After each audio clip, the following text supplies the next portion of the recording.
So I've been meaning to make this video for weeks now, but every day is just a new project and a new problem to be solved. And before I know it, it's 10 p.m. and we're going to bed and the day's over. But here I am finally with a camera in my face, giving you guys a bit of an update as to where I've been the past 6 months. If you don't know me, my name is Ben Prescott, also known as It's Big Ben on social media. And for the past 10 years, I've been posting photos and films of my adventures all around the world to 23 different countries and 28 different states, and making films and photo advertisements for people like Visit Saudi Arabia and Mercedes-Benz and Fujifilm and different companies like that. Bruh. But of course, 6 months ago, I dropped off the face of the earth and I haven't been posting. But the reality is I've been having more fun than I've ever had before, and I've been busier than I've ever been in my life. So let's give you guys a bit of an update.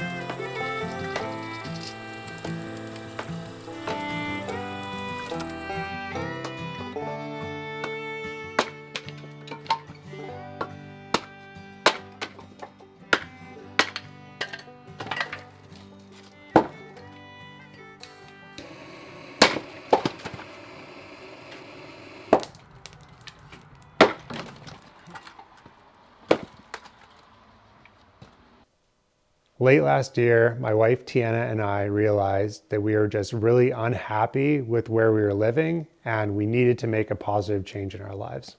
We had an acre of land and we had chickens and a vegetable garden, but the bylaw office said we weren't allowed to have any chickens, which was really sad for us because our chickens are central to our sustainable living goals and we can't really have a sustainable rural lifestyle without them. And so we packed all our stuff in bins and began the property search. The first property we looked at was beautiful, 15 acres, really nice orchards in a canyon, but the house on it was built by the homeowner himself, and he took some unfortunate shortcuts with the structure and electrical, and because of that, the house was uninsurable. And to get it to the point where it was insurable, we'd have to tear it down and build a new one. That would have been the cheapest solution. And the second property we looked at was really affordable, but our engineer informed us was in a landslide zone. The seller, of course, denied that fact and said that we should still buy it, but we didn't trust what he was saying. We decided to trust our engineer. Our engineers ended up being confirmed by the regional district, and that was a close call. I'm really glad that we didn't get stuck with that property because we wouldn't have been able to build on it and we wouldn't have been able to sell it. And so after looking at those two properties, we basically were out of prospects and we lived for 2 or 3 months with all of our stuff in boxes and bins ready to be moved, but no place to go. Until one day our realtor Sally texted us with an advertisement for this property. The property was currently unoccupied. All the outbuildings were over 50 years old and basically falling down. And we thought, maybe we'll just go take a quick look at it and see if it can be salvageable. We came out here in early December and took a look at it and thought, well, it is the right price. It leaves us a tiny bit of budget left over for us to do some basic repairs and get the property livable. We moved the week before Christmas in the snow, and as we were moving, our realtor informed us that the property we just bought is in what's called a snow belt, which basically means that this property here in this region gets 3 feet of snow, whereas places just 10 kilometers away get a foot or less of snow a year. So we will eventually have to get some snow removal equipment rather than just the shovels, because hand shoveling 600 feet of driveway is definitely a task. The reason we bought this land is that it's 10 acres, it's flat, fenced, and also cross-fenced, which means we have 3 fields that are 2.5 acres each for 7.5 acres of fields, and also a 2.5 acre forest out in the back. There is a lot that needs to be done here. The house is fine. I just renovated it. I couldn't film that because we just needed a place to settle and a place to live. But As we develop this land, I am going to be documenting and recording a lot of that. Most importantly, my next big project here is taking this barn and turning it into my dream shop. It needs everything. It needs the structure to be repaired. It needs electrical,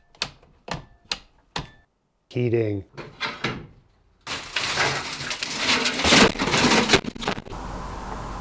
insulation, vapor barrier. It even needs walls.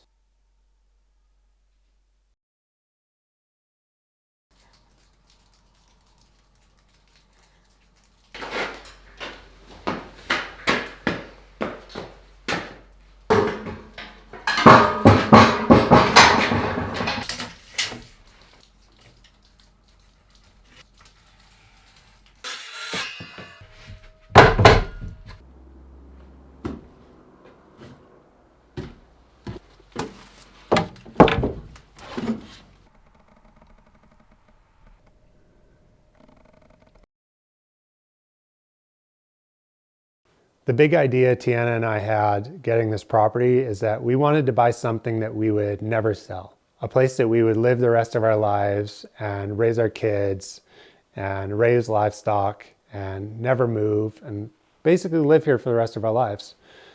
There's a great spot out in the backfield that is flat and perfect for building a house. And there are already raised garden beds here. It's just the right piece of property. Instead of giving you guys the whole verbal rundown, I'll film it over the next few months and try to visually bring you guys into the story here. Is my content going to change? My content overall is going to be changing a little bit. There is going to be more of a primary focus on documenting the development of this land, but I'm still an adventurer and an explorer at heart. And so I still will be documenting and posting my adventures both locally and internationally. But the main point here for me is building something I never really had before, which is a home base. My whole adult life of traveling and exploring, I've always come back to different rental units with roommates. And as good as those times were, I never had a place that I can come home and settle and really feel at home, and a place I can think about when I'm out traveling that I can't wait to return to. We want to have a sustainable rural lifestyle. So if you guys are at all interested in that, I'm going to do my best to document it, and I hope you stick along for your journey. Final question before I go is, if you had 10 acres in the country, what would you do with it? Let me know in the comments.